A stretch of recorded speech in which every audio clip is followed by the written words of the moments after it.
Hi, InDesign users. I'm Kelly with Designer to Full Stack, and my videos span from Adobe products to programming and coding. So wherever you fall in that spectrum, I'm sure you'll find videos that help you in what you're doing.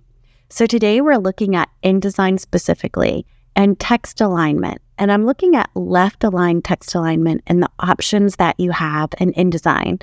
And this is actually a follow-up video to an older video where I was showing how I did left alignment. And a viewer said, hey, did you know there's an easier way to do this? And so I wanted to kind of demo why you would use one method over the other and how they both can work in conjunction with each other or be perfect for specific goals. All right. So in InDesign, we have a column of text here, and it is set in Minion Pro, which is a serif font. And you'll see that I have put a few quotes into the lorem ipsum text. So I'm going to go ahead and zoom in for you so you can see it even a little bit better. All right. And right now, the text and the quote, if it begins a sentence, are aligned. So designers who are trained in typography like to do what we call hanging indentation. So what that means is that hanging quotes is these quote marks would be to the left of where the text is. So they would actually be moved into the margin. And InDesign, because it is set up to lay out books and magazines and newspapers and columns of text, know that designers want these hanging quotation marks. And so we have this tool called Story. You can open it by going to Window, and it is under, let me get there, Type in Tables and Story. Okay. So Window up at the top. I'm sorry, it looks like my I'm not showing that top bar I should have, but it is under Window, Type, Story. All right, so there's only one option. There isn't Show More under Story. It is really click Optical Margin Alignment. And when I click that, it defaults to 12 point, and you can see my quote mark is hanging. Now, dependent on the font and the size and all kinds of settings per font, 12 point might be the perfect amount, or it may not be. So in this case, you can see it's not perfectly aligned. The goal is that my D would align with all the other text. And you can see what are the things that it aligns. So number one, Story Optical Margin Alignment is going to have quote marks hang. It's also going to have some serifs hang. So you can see the capital V, the top part of that serif is hanging out.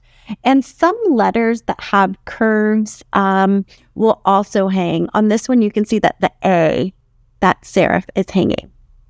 So with this selected, I'm going to go ahead and increase my points until I find the one that actually has it optically aligned the best. And for me, with the settings that I have, I feel like 18 is just about perfect there, right? So the stem of that D is aligning with the R. All right, so what that means is if I put a paragraph break right here, right, those quotes are hanging outside as well. And you can see the C, here's a curve. So if I actually delete the quotes, you can see that the C is optically aligning with our other letters as well.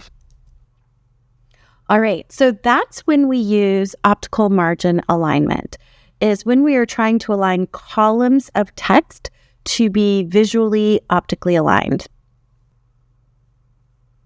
All right, so now we're going to look at another example. All right, so over here I have all capital letters, and I have 3 examples of this text. So Forged by the Fearless. And you can see in this top example that by default, the F's are further to the left than the B. So if this was a headline, let's say, on a poster or something where I really wanted to be precise, then I would want to move that B over, right? I would want it to be perfectly aligned as well.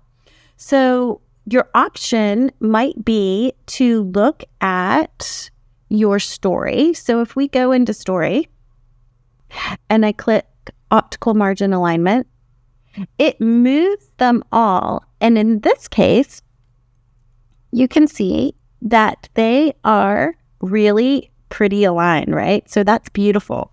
So one of the uses is you can start with optical margin alignment and see if it aligns it. Now, let's say our headline was the second one, and we're aligning the F and the T. So I can see that right now, without optical margin alignment, the F is not perfectly aligned with the T, although the T does hang over to the edge. So if I put optical margin alignment, it does hang more, but you can see it is not perfect. If I try to adjust it, it's not really doing much, right? And if I go down,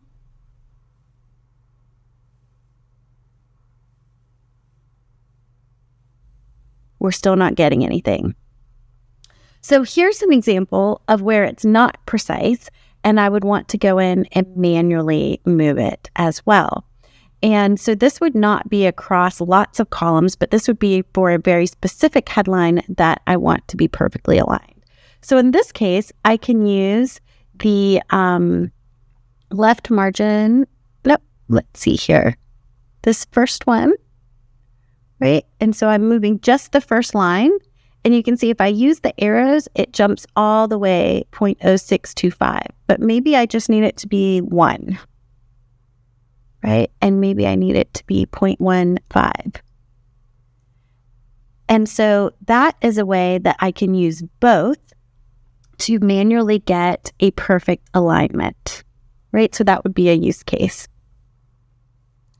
Now, in this case, I have all capitals and hanging quotes. So if I click optical margin alignment, it aligns one quote, not both. So in this case, again, I probably want both hanging.